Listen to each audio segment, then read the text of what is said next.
রাতের বেঁচে যাওয়া ভাত দিয়ে আজকে তোমাদের এই অসম্ভব সুন্দর পিঠাগুলো তৈরি করে দেখাবো। যে বেঁচে যাওয়া ভাতগুলো ফেলে না দিয়ে এভাবে যদি আপনারা পিঠা তৈরি করে নেন, সবাই খেয়ে নেবে অনায়াসে। দেখুন কতটা মুচমুচে আর সুন্দর।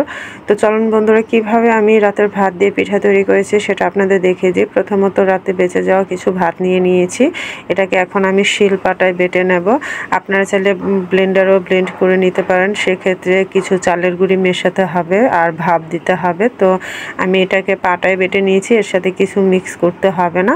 এখন এই ভাত বাটাটার সাথে আমি কিছু লবণ মিক্স করে দিয়েছি, এটাকে ভালো করে মিক্স করে নিতে হবে। তো লবণটা মিক্স হয়ে গেলে আমি এখান থেকে বেশি অর্ধেকটা একটু উঠিয়ে রাখবো, আর কম অর্ধেকটাতে আমি কিছু কালার মিশাবো।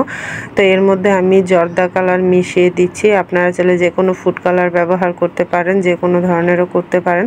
তা আমি এখানে জর্দা কালার মিশিয়ে দিচ্ছি, আমার জর্দা কালারটা ভালো লাগে তাই। আমার ভালো করে কালারটা মিশানো হয়ে গেছে। দেখুন একটা সাদা আর একটা জর্দা কালার, কতটা সুন্দর দেখাচ্ছে, কালারফুল। তো এখন এরকম একটা শিরিষ নিয়ে আমি মুখটা বন্ধ করে দিয়ে সাইডগুলোতে একটু ছিদ্র করে দিয়েছি সুই দিয়ে। তো আর এখানে আমি যে পাত্রে আমি পিঠাগুলো নিব সেটাকে আমি একটু কাগজ তার উপরে দিয়ে, পলিথিন কাগজ, এটা একটু তেল মাখিয়ে নিলাম যাতে করে এগুলো না লেগে যায়। তো এখন আমি শিরিষটা এটা ভালো করে অবশ্যই সেদ্ধ করে ধুয়ে নেওয়া পরিষ্কার করে। তো এখন এটাকে আমি একটু তেল ভরিয়ে নিচ্ছি যাতে করে এটা সহজে ইজিভাবে প্রেস করা যায়। তো এর উপরে আমি একটু তেল ভরিয়ে নিচ্ছি যাতে করে আঠালো ভাবটা না লেগে যায় শিরিষে। তো দেখুন কত সুন্দর করে ভরা হয়ে যাচ্ছে, হাত লাগানোর প্রয়োজন নেই, এভাবে চাপ দিলে ভিতরে ঢুকে যাবে যেহেতু তেল লাগানো আছে। তো এভাবে আমি এটাকে এখন ভরে ভরে বাকিটা আমি একটু চাপিয়ে নিচ্ছি। দেখুন এটা আমি প্রেস করে লাগিয়ে নিচ্ছি। তো আপনারাও এরকম করে নেবেন। দেখুন কতটা সুন্দর হয়ে বের হচ্ছে, দেখতেই পাচ্ছেন। তো এভাবে করে আমি একটা কাগজের উপরে দিয়ে দেবো। তো এটা বানানোর জন্য আমি একটা ছোট প্লেট আর দুধের প্যাকেট কেটে নিয়েছি, এটা লিকুইড দুধের প্যাকেট, এটা খুব ভালো হবে এটার মধ্যে দিয়ে করলে, আর লেগে যাবে না, এটা থেকে খুব সহজেই উঠিয়ে নেওয়া যাবে। তো দেখুন আমি প্রথম পিঠাটা দিয়ে দিচ্ছি, কত সুন্দর করে দিয়ে দেয়। এটা ছোট থেকে বড় সবাই পারবে, যারা কখনো পিঠা বানাতে পারে না তারাও এরকম করে বানাতে পারবে। তো ভাত দিয়ে এত সুন্দর পিঠা কল্পনাই করা যায় না। তো আপনারা বেঁচে যাওয়া ভাত ফেলে না দিয়ে এভাবে করে নেবেন। আর এটাকে এখন আমি কাগজ থেকে হাতে করে নামিয়ে নিচ্ছি। তো সেক্ষেত্রে আমি হাতে একটু তেল ব্রাশ করে নিয়েছি আবারও। তো এই দেখুন এভাবে করে আমি সবগুলা পিঠাই আস্তে আস্তে করে বানিয়ে নেব। তো এর মধ্যে যদি চালের গুঁড়ি আলাদা করে মেশানো হতো তাহলে এটাকে আলাদা করে ভাপ দিতে হতো, পানিতে সেদ্ধ করতে হতো। তো এটা যেহেতু আমি কিছুই দেইনি, ভাপ দেওয়ার প্রয়োজন নেই, তো এটা এভাবেই রোদ্রে দেওয়া যাবে, তাই এই প্রসেস করা। কাগজ থেকে এভাবে উঠে ওটা দিয়েছে। আপনারা চাইলে ডাইরেক্ট ওই ডালাটার মধ্যেও আপনারা দিয়ে দিতে পারেন, কোনো অসুবিধা নেই। এক সাইড করে করে গুল করে করে দিয়ে দেবেন আপনাদের যেরকম ইচ্ছা ডিজাইন করতে।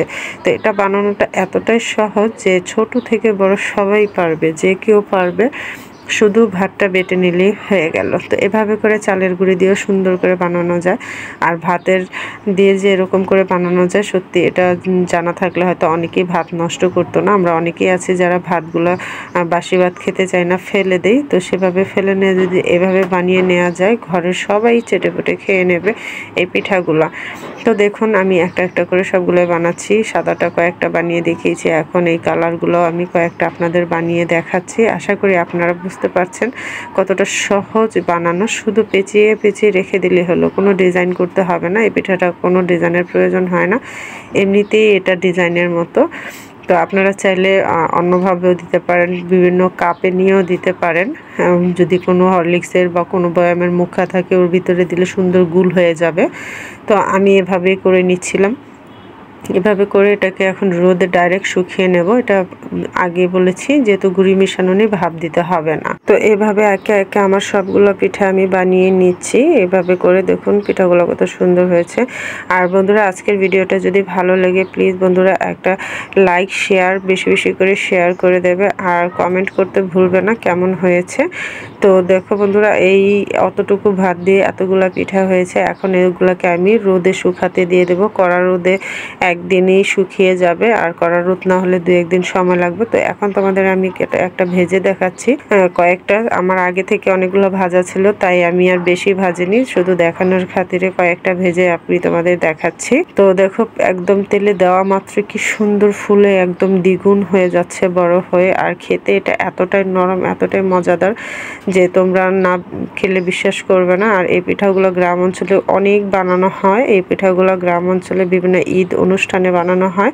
তো বন্ধুরা দেখো একটা তোমাদের একটু ভেঙে দেখাচ্ছি কতটা মুচমুচে আর কতটা একদম পাপড়ের মতো। দেখো একদম মিলিয়ে যাচ্ছে। তো এই পিঠাগুলো খেতে অনেক মজা। বন্ধুরা বেঁচে থাকা ভাত দিয়ে এরকম পিঠা তৈরি করে নিতে পারো। আশা করি তোমাদের আজকের ভিডিওটা ভালো লেগেছে। যদি ভালো লেগে থাকে অবশ্যই সাবস্ক্রাইব করে আমার চ্যানেলের পাশে থাকার জন্য অনুরোধ রইল।